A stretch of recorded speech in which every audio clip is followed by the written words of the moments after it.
बहुत दिल के पास है, दिल में रखती हूं। यहां आकर इतनी खुशी हो रही है, मैं कैसे बताऊं। आपसे माफी मांगना चाहती हूं, आपने इतना इंतजार किया। मुझे दिल्ली में बताया गया कि बहुत बारिश है, बादल है, हेलीकॉप्टर नहीं आ पाएगा। यहाँ की फोटो भेजी, यहाँ तक पानी था। फिर 1-2 घंटे बाद कहा कि शायद मौसम साफ हो रहा है, तो मैंने कहा आने का प्रयास करते हैं। मुझे बिलावर भी जाना था, अभी मैं वहीं से आ रही हूं, वहां हेलीकॉप्टर लैंड नहीं हो पाया। वहां पे भी आपकी तरह 5-6 घंटों से मेरा इंतजार कर रहे हैं लोग।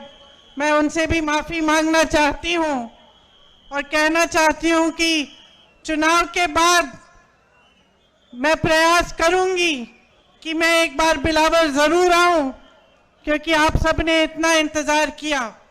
इसी तरह से आप यहां सुबह से बैठे हैं। नीरज जी बता रहे थे कि पानी भी नहीं पिला पाए क्योंकि सिक्योरिटी की कोई पाबंदी थी।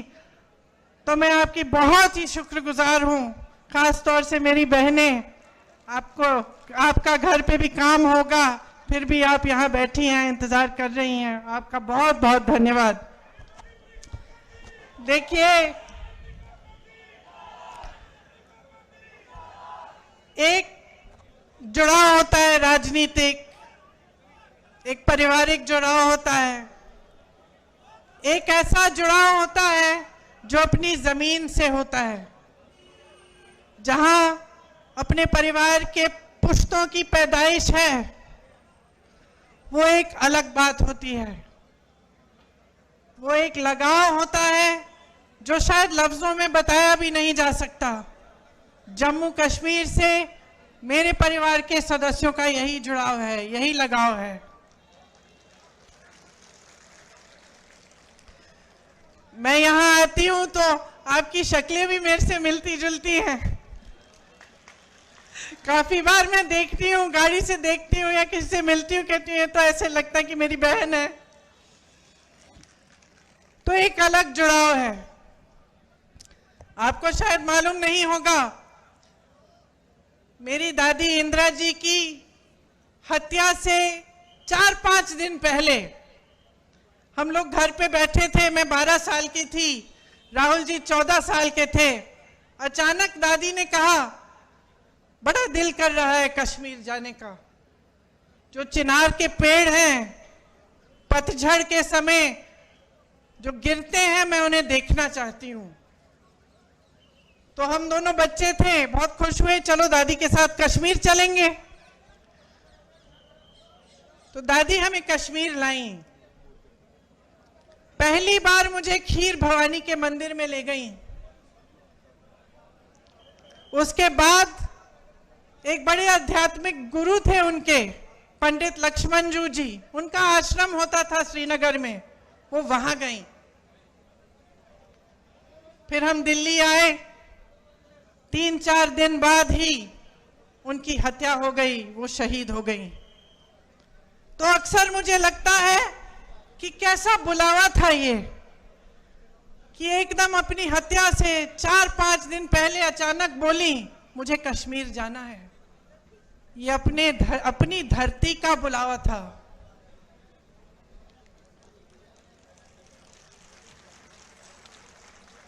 ये माता का बुलावा था कि वो खीर भवानी गई। पहली बार अपने दोनों पोती पोती को वहां ले गई।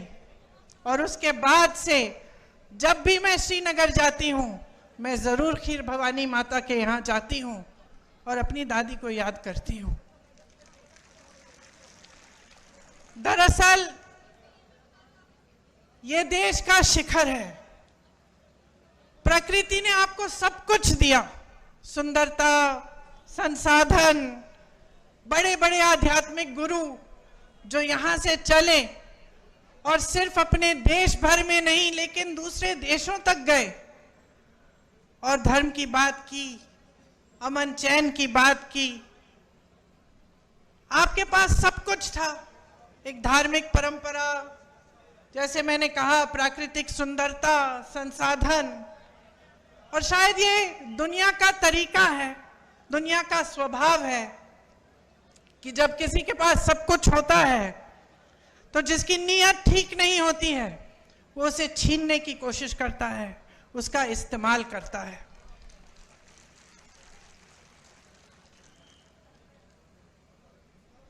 एक तरह से भाजपा के नेताओं ने जम्मू और कश्मीर को अपने राजनीतिक शतरंज का मोहरा बना दिया है।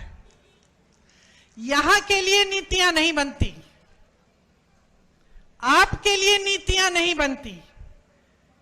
आपके प्रति जो नीतियां बनती हैं वो देश में जज्बातों को उभारने के लिए, राजनीति करने के लिए बनाई जाती हैं।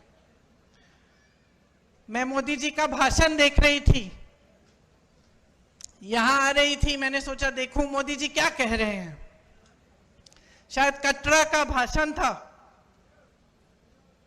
भाषण को सुनते सुनते मुझे ऐसा लगा कि जनता अपने नेताओं से क्या चाहती है। थोड़ी ईमानदारी, कम से कम थोड़ी तो होनी चाहिए,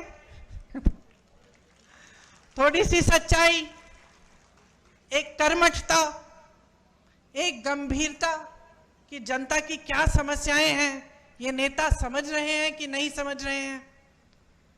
और मुझे उस मोदी जी के भाषण में लगा कि वो गंभीरता ही नहीं दिखी। वो कहने लगे कि 10 सालों से यहां का जो रेलवे स्टेशन है, हमने इस रेलवे स्टेशन को में सुधार हम लाए हैं, इसमें परिवर्तन लाए हैं। मैं सोच रही थी 10 सालों से आप प्रधानमंत्री रहे हैं, आप कटरा आके कह रहे हैं कि मैंने आपके रेलवे स्टेशन में सुधार कर दिया। विकास की एक धारा होती है, जैसे जीवन की होती है। एक समय में मेरी बहनें यहां बुजुर्ग बैठी हैं, वो रोटरी वाले टेलीफोन होते थे, आपको याद है, यूं घुमा के फोन करना पड़ता था। जम्मू से दिल्ली फोन करना पड़ता था तो बुकिंग करनी पड़ती थी, 2-3 हफ्तों बाद ट्रंक कॉल लगता था। आज सबके पास स्मार्टफोन है। परिवर्तन होता है, विकास होता है, रेलवे स्टेशन में सुधार होते हैं। ये कोई बड़ी बात नहीं है कि प्रधानमंत्री जी आकर इन छोटी छोटी बातों पर आपको कह रहे हैं कि देखो मैंने आपके लिए क्या किया। ठोस बात क्यों नहीं कर रहे हैं? मेरे मन में ये बात आई कि जो ठोस बात है, जो जम्मू और कश्मीर की जनता के हृदय की बात है, जो उनकी समस्याएं हैं, उनकी बात क्यों नहीं हो रही है? सच्चाई पर क्यों नहीं उतर रहे हैं हमारे प्रधानमंत्री? कि जब उन्होंने आपसे राज्य का दर्जा छीना तो क्या क्या छिन गया आपसे? वो रेलवे स्टेशन की बात करने से नहीं मिलेगा आपको वापस।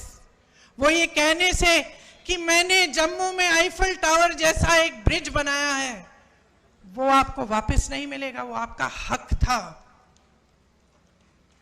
और उस हक के जरिए आपको बहुत कुछ मिलता था। अपने जमीन पर हक, रोजगार पर हक, छोटे कारोबारों को मजबूत बनाने का हक, जो सारा आज आपसे छिन गया है।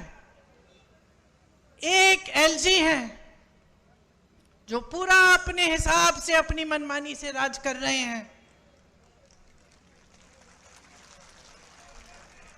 एक लूट का राज स्थापित किया है, रिमोट वाला राज स्थापित किया है। आपको अपने हक नहीं मिल रहे हैं इस राज्य में। आपकी जमीनें लैंड बैंक बन रही हैं। किसके लिए? आपके लिए, बड़े बड़े उद्योगपतियों के लिए, जो मोदी जी पूरे देश भर में स्थापित कर चुके हैं कि कुछ गिने चुने उद्योगपतियों को सब कुछ मिलेगा। वही आज जम्मू और कश्मीर में हो रहा है। यहां रिलायंस के रिटेल स्टोर खुल रहे हैं, लेकिन ये जो छोटी छोटी दुकानें हैं, जो आपकी दुकानें हैं, आपके छोटे बिजनेस हैं, उनको मारा जा रहा है। पहले नोटबंदी, फिर जीएसटी, और आज बड़ी बड़े रिटेल वाले जो उद्योगपति हैं आपके बिजनेस को छीन रहे हैं। और आप कुछ कर नहीं पा रहे हैं क्योंकि आपकी अपनी सरकार नहीं है।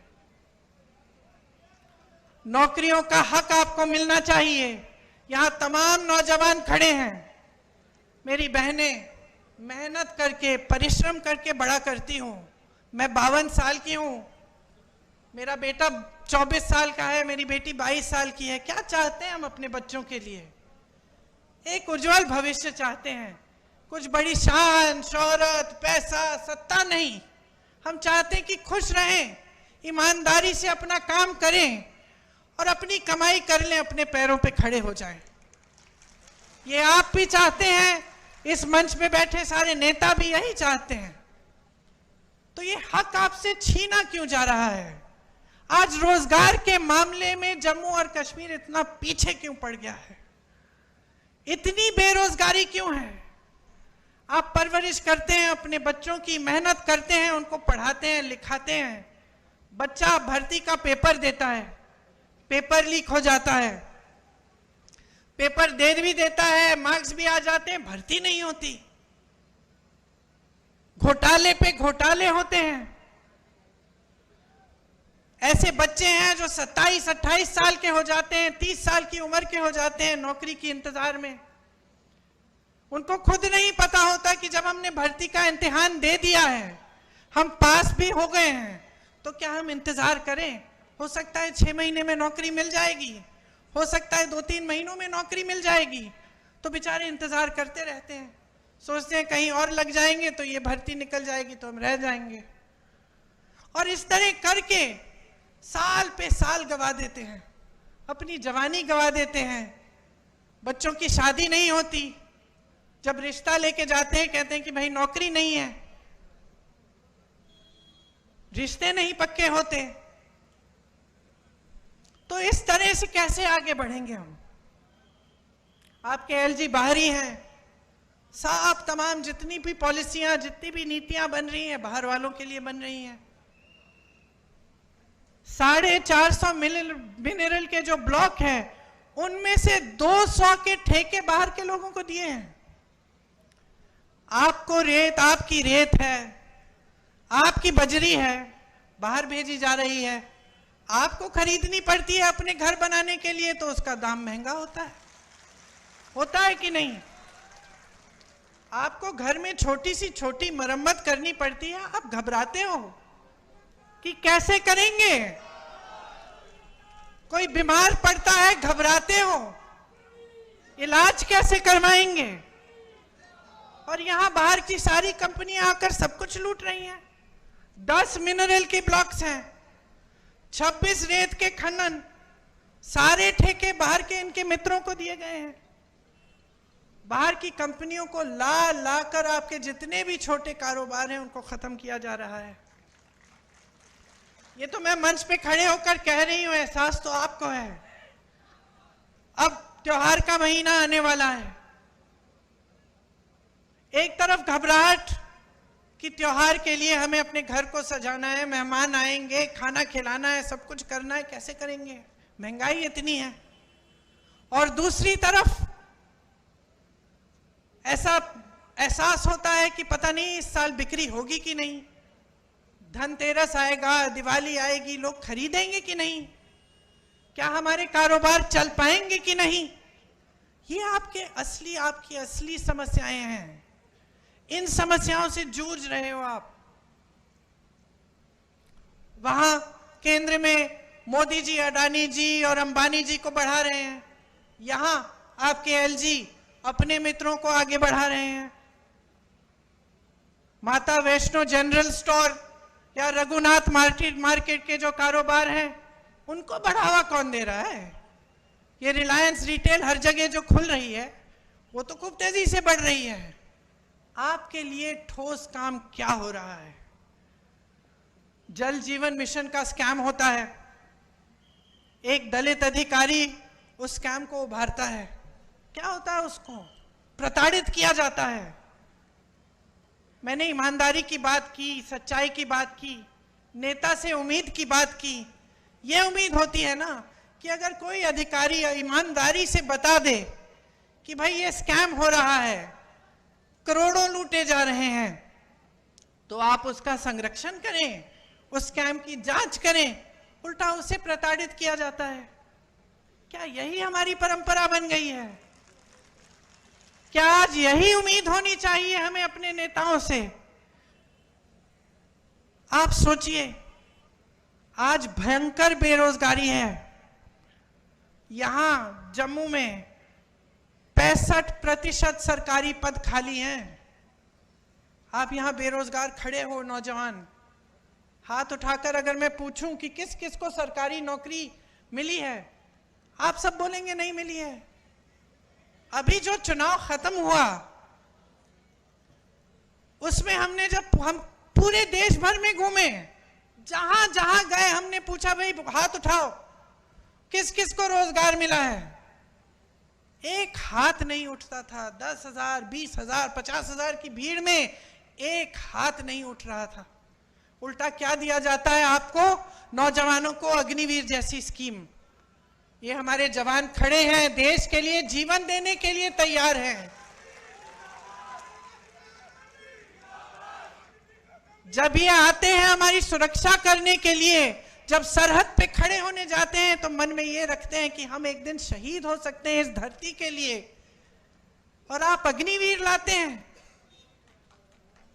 कि बच्चा जाएगा, सरहद पे खड़ा होगा, सुरक्षा करेगा हमारे देश की, लेकिन शहीद हो जाएगा तो उसको कुछ नहीं मिलेगा, उसके माँ बाप को पेंशन तक नहीं मिलेगा। और इसके लिए हम सारे विपक्षी दल लड़ रहे हैं, बार बार इन मुद्दों को उठाते हैं, लेकिन इतना अहंकार है इस सरकार में, हमारे प्रधानमंत्री जी ने, कि वो जानते हुए कि ये गलत स्कीम है, जानते हुए कि ये नौजवानों के लिए ठीक नहीं है, वो पीछे नहीं हटते। वो कहते नहीं है कि ठीक है, गलती हो गई, गलत स्कीम ले आए, हम इसको सुधार देते हैं। जहां आपको आर्मी में, फोर्सेस में रोजगार का मौका मिलता था, वो टूट गया है, आज नहीं मिलता है। खेती में रोजगार बनते थे, आज नहीं बनते हैं। सबसे ज्यादा रोजगार हमारे देश में, हमारी देश की जो रीढ़ की हड्डी है, वो छोटे कारोबार हैं। ये सारी दुकानें जो मुझे यहां से दिख रही हैं, आप रोजगार दिलवाते थे। ये छोटे छोटे बिजनेस जो अपना कुछ बना दिया, कानपुर में लेदर का बिजनेस था, आगरा में कोई और बिजनेस, मुरादाबाद में पीतल का बिजनेस, यहां जम्मू में और बिजनेस, सारे तमाम ऐसे बिजनेस बंद हो रहे हैं, तो रोजगार वहां से भी नहीं मिलेगा। तो कौन सी स्कीम है इनके पास रोजगार दिलवाने की? सिर्फ स्कैम, पेपर लीक, अग्निवीर जैसी फिजूल की स्कीमें। और ऊपर से क्या होता है, आप माताएं हैं, नौजवान बच्चे हैं, मैंने कहा मेरे भी नौजवान बच्चे हैं, जब बच्चे में ये नाउम्मीद हो जाती है कि मेरे भविष्य में कुछ नहीं है, मैं कमा नहीं पा रहा हूं, घर पे बैठा रहता है, तब ड्रग्स फैलते हैं। चिट्टा कितना फैल गया है जम्मू कश्मीर में, कोई बात भी करता है इसके बारे में? ये सारे भाजपा के नेता जो आते हैं, वोट मांगने के लिए आते हैं, आपकी सच्चाई की बात करते हैं क्यों नहीं करते हैं? क्योंकि वो जानते हैं कि इसकी जड़ क्या है। जड़ बेरोजगारी है, बेकारी है। अगर बच्चे को आप नौकरी देंगे, सुबह से शाम तक काम करेगा, थका हुआ घर आएगा, तो कहां इधर उधर देखेगा? लेकिन बेचारा बेरोजगार बेकार पड़ा रहता है, जो ड्रग की माफियाएं हैं उसके लिए शिकार बन जाता है। तो पूरे समाज में, पूरे देश में, पूरे समाज में, खास तौर से यहाँ जम्मू में, कश्मीर में ये सब फैल रहा है, और इसके बारे में आपके नेता बात भी नहीं करते हैं। आप टोल टैक्स दीजिए, आप स्मार्ट मीटर लगवाइए अपने घरों में, बताइए 10 गुना आपके बिल आते हैं, कोई पूछता है? आप जहां भी जाएंगे आपको टैक्स, प्रॉपर्टी टैक्स लगा दी है जो पहले नहीं थी, टोल टैक्स बढ़ा दी है, जगह जगह टोल लगा दिए हैं, स्मार्ट मीटर आप तो जानते ही हैं, आपकी आवाज से पता चल रहा है मुझे कि कितना असर पड़ रहा है आपके जीवन पे। तो आपकी जमीनें छीनेंगे, आपसे टैक्स लेंगे, चाहे प्रॉपर्टी की हो, टोल की हो, कुछ भी हो। ऊपर से जो काम कराने पड़ते हैं आपको रिश्वत देनी पड़ती है। तो कहां के रह गए हैं आप? आपकी सुनवाई भी है इनकी सरकार में। आतंकवादी हमले कुछ कम नहीं हुए इनके राज में। यहां पे एक आंकड़ा है मेरे पास,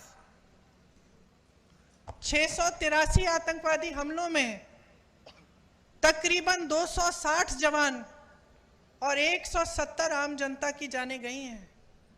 तो ये भी बात नहीं है कि आतंकवाद कम हो रहा है। 150 सालों से चली आ रही जो दरबार कूच थी उसको भी इन्होंने खत्म कर दिया। एक परंपरा थी, आपको मालूम है, वो आपका गौरव था, उसको भी खत्म कर दिया। तो ये है आपका नया जम्मू कश्मीर। राज्य का दर्जा आपसे छीना। आपसे जब छीना गया तो आपको क्या क्या बताया गया कि इससे बड़ा फायदा होगा। आपका क्या फायदा हुआ मैं जानना चाहती हूं। मैं जानना चाहती हूं आप में से कोई मुझे बताए क्या फायदा हुआ।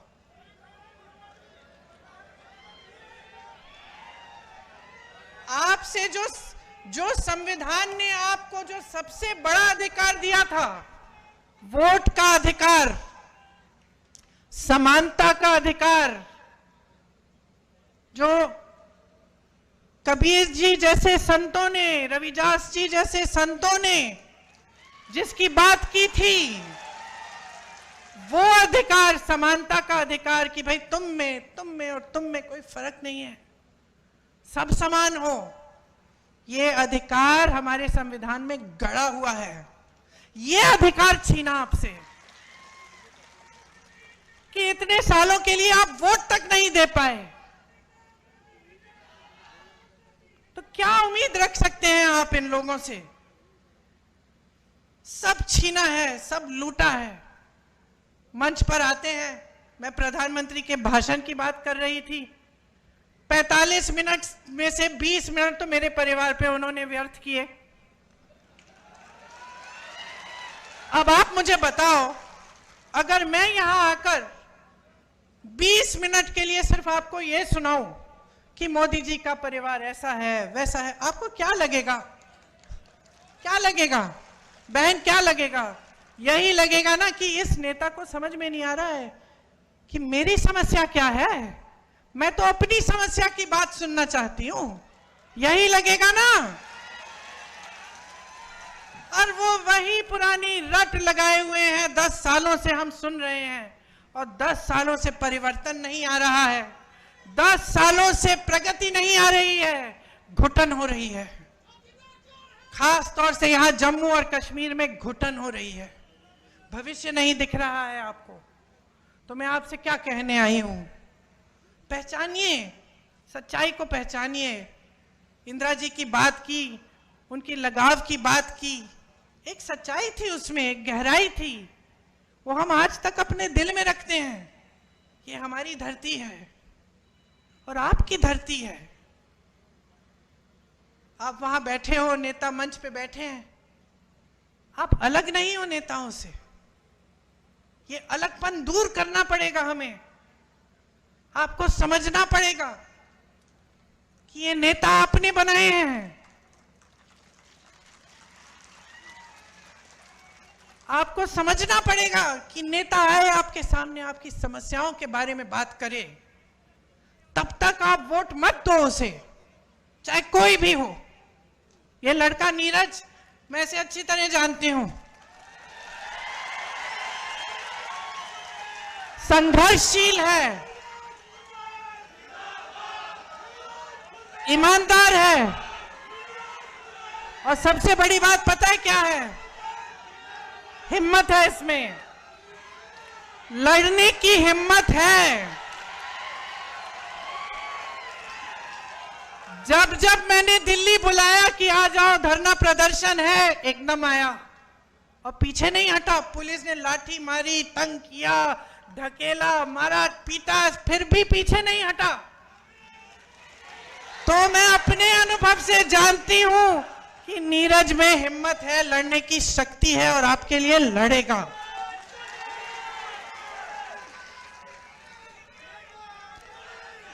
यहां की जो आपकी परंपरा है, महाराजा हरि सिंह जी की जो परंपरा थी, उन्होंने क्या किया? स्वास्थ्य की सुविधाएं देने की कोशिश की, पाठशालाएं बनाई। ये आपकी परंपरा है, सेवा की परंपरा है कि एक राजा भी सबसे पहले सेवा करते थे।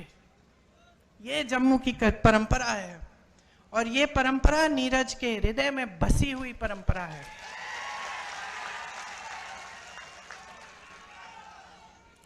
मैं आपसे कहने आई हूं कि नीरज को आगे बढ़ाओगे तो आप अपने भविष्य को मजबूत बनाओगे।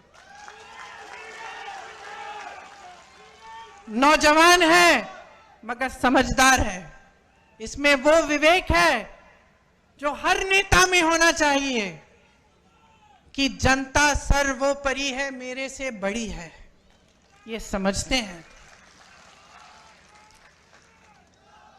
चुनाव के संदर्भ में यहां आई हूं तो मैं आपको यह भी बताना चाहती हूं कि कांग्रेस पार्टी का एक विजन है, एक नजरिया है आपके लिए, आपके भविष्य के लिए। हम आपके राज्य का जो दर्जा है वो आपको वापस देना चाहते हैं। मुझे हंसी आई, देश के गृह मंत्री जी ने एक भाषण दिया यहां आकर कि भाई राज्य का दर्जा वापस चाहिए तो हमें वोट देना पड़ेगा। अरे जब छीना आपने है, ये तो वही बात हुई कि घर के अंदर चोर आया, आपका टीवी लेके चले गया और फिर चोर कहता है कि टीवी वापस चाहिए तो भाई मेरे से पूछो। वही बात हुई ना, लिया आपने, अब कह रहे कि वोट नहीं दोगे तो हम देंगे। अब हम ही दे सकते हैं और कोई दे ही नहीं सकता आपको। समझ लीजिए क्या चाल चली जा रही है आपके साथ।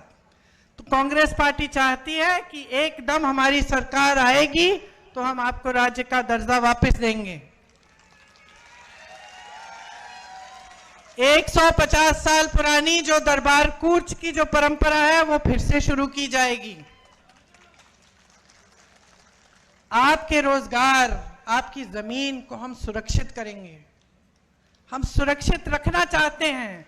हम चाहते हैं कि आपके रोजगार का हक, आपका जमीन का जो हक है वो आपके हाथों में वापस जाए। जहां जहां कांग्रेस की सरकारें आज है प्रदेशों में, वहां हमारा ये पूरा प्रयास है। हम पेपर लीक के लिए एक जॉब कैलेंडर निकालना चाहते हैं और सख्त से सख्त कार्रवाई करना चाहते हैं अगर कोई पेपर लीक हो, ताकि जॉब कब मिलेगा, पेपर कब होगा, रिजल्ट कब आएगा, ये सब पहले से निर्धारित हो। और इसके साथ कोई इधर उधर करने की कोशिश करे अधिकारी तो उस पर सख्त कार्रवाई हो। खाली पड़े 1 लाख पदों को हम एकदम भरना चाहते हैं। बेरोजगार युवाओं को प्रति माह 3,500 रुपए हम देना चाहते हैं ताकि उनका थोड़ा आत्मविश्वास बने, अपने पैरों पे खड़े होने का कम से कम मौका तो मिले। घर की मुखिया महिला जो है उनको हर महीने 3,000 रुपए हम सम्मान राशि देना चाहते हैं। ये जहां जहां हमारे प्रदेश हैं वहां ये काम हम कर रहे हैं। 25 लाख तक स्वास्थ्य बीमा हम निकलवाएंगे। आज हमारे प्रदेशों में ये काम हो रहा है और राजस्थान में जब हमारी सरकार थी तो हमने किया और उससे बहुत लाभ हुआ लोगों का। कैंसर के पेशेंट्स का, जो बड़ी बड़ी बीमारियां होती हैं, बड़ी बड़ी सर्जरियां करनी पड़ती हैं, वो लगभग मुफ्त हो गई क्योंकि 25 लाख तक आपका बीमा था। ये स्मार्ट मीटर्स इंस्टॉल करने पर रोक लगेगी। घरेलू और कमर्शियल उपभोक्ताओं के जो पेंडिंग बिल हैं वो हम माफ करवाएंगे।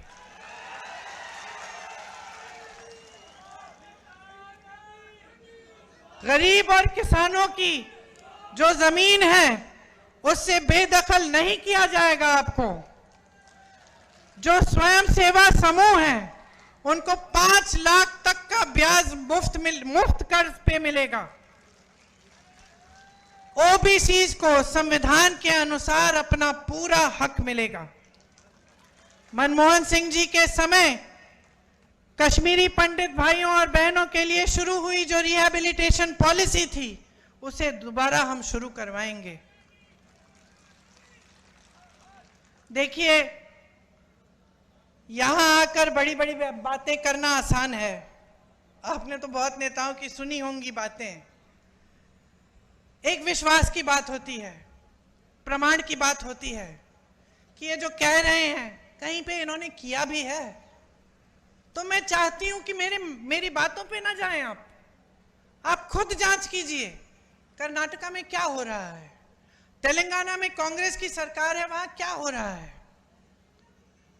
हिमाचल में सरकार है, वहां भी पूरा प्रयास रहता है, केंद्र ने राशि बंद की हुई है। जो आपदा को उनको जो राष्ट्रीय आपदा घोषित करना था उन्होंने किया नहीं, उसकी वजह से हिमाचल में दिक्कत जरूर है। लेकिन जहां जहां हमारी सरकारें हैं वहां वहां हमारा प्रयास पूरा है कि जनता के लिए सरकार चले, कि जनता का पैसा जनता के हाथों में वापस दिया जाए, जनता का हक जनता के हाथों में हो।